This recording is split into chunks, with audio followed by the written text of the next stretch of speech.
Salam everyone, today I wanted to make a quick video answering a short question, and it basically went, I know some Turkish and a bit of Russian, can I go to Uzbekistan?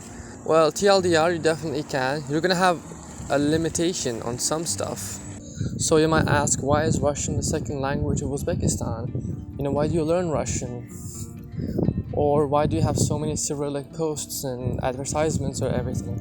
Well, if you've been living under a rock for the last 200 years, then you don't know. What happened is basically the Great Game happened. I mean, if you're familiar with history, then you know about the Great Game.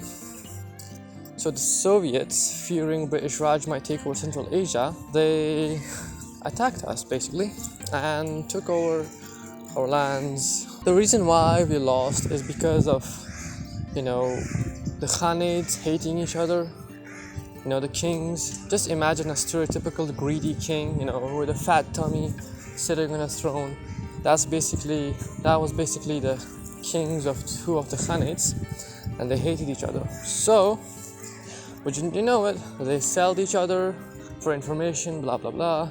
The Russians strategically fooled us, and we lost our lands to the Russians.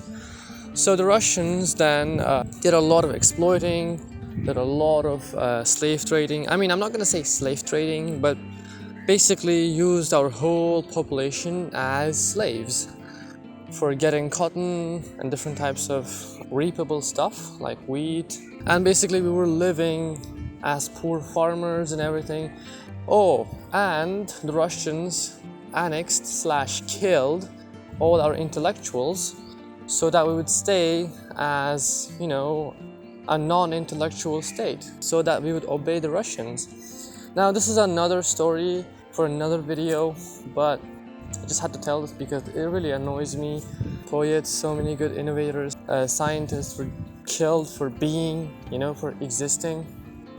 The Russians saw them as a threat to their colonialism. So yeah.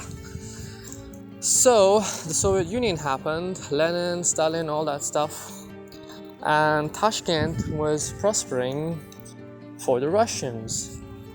Basically, the earthquake happened, and then the whole city had to be rebuilt.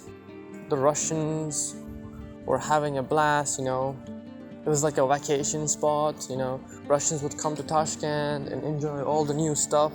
So then independence happened. That's also another story on how Uzbekistan got its independence. But yeah, we got our independence, and some Russians stayed while some others went back to their own country, and we were left with a decaying nation with trash economy and destroyed future.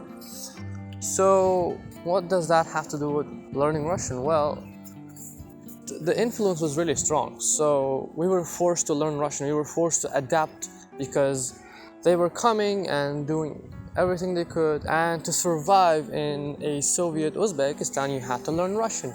If you didn't, you would be living your life as a cotton picker or something else. So you had to know at least some basic Russian words or be fluent in Russian in order to be surviving, providing for your family. So that's why we have Russian as our second language. Nowadays, even a lot of Uzbeks go to Russia to study, to work. So in short, yes, you can come to Uzbekistan if you're fluent in Russian. The younger generation is not really good at Russian as the old generation because we didn't see the Soviet Union. We were not forced to adapt.